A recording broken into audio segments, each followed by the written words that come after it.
ป้อมหาจิตสกอร์สบู่ទាំងអស់នេះមែនអត់នេះគឺជាសាប៊ូដកខ្លួនហើយនេះគឺជាសាប៊ូកក់សក់សាប៊ូទាំងពីរនេះផងដែរគឺជាសាប៊ូស្ពៃរបស់ខ្មែរដែលផលិតដោយក្រុមហ៊ុន LSP សាប៊ូស្ពៃនេះផងដែរគឺជាប្រភេទសាប៊ូកក់សក់ដែលមានចំណុះ500មីលីលីត្រហើយរូបមន្តដ៏ពិសេសជាមួយនឹងសារធាតុផ្សំដ៏ល្អពីស្ពៃក្រញាញ់ផ្សំជាមួយប្រេងដូងដែលបន្ទុកបែបធម្មជាតិនិងទឹកឃ្មុំដែលជួយឲ្យសក់កាន់តែរឹងមាំសរសៃសក់ក្រាស់មានទម្ងន់និងភ្លឺរលោងថែមទាំងជួយរក្សាសំណើមធម្មជាតិរបស់សក់ដើម្បីការពារសក់ស្ងួតបែកចុងនិងថែបំពន់ពីគ្រោះថ្នាក់ចុង Wow.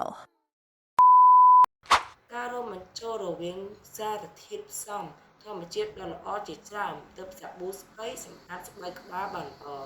និងធ្វើឲ្យអ្នកទទួលបានអារម្មណ៍ស្រស់ស្រាយទៀតផង ដល់សាប៊ូទី2នេះគឺជាប្រភេទសាប៊ូដកខ្លួន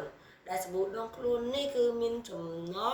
800មីលីលីត្រដែលផ្សំឡើងពីស្លឹកក្រញាញ់ផ្ការំដួលនិងអង្ករដំណើបដែលអាចជ្រាបចូលស្រទាប់ស្បែកយ៉ាងជ្រៅដើម្បីចិញ្ចឹមស្បែកបានយ៉ាងល្អពេលងូតទឹក Wow.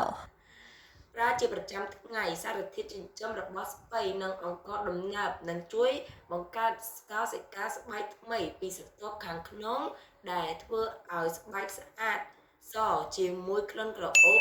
ការរំដួលហើយការថតនេះខ្ញុំមានគោលបំណងចង់ឲ្យបងប្អូនប្រជាជនខ្មែរទាំងអស់គ្នាចូលរួមប្រើផលិតផលក្នុងស្រុកដែលជាផលិតផលរបស់ខ្មែរយើងមួយទៀត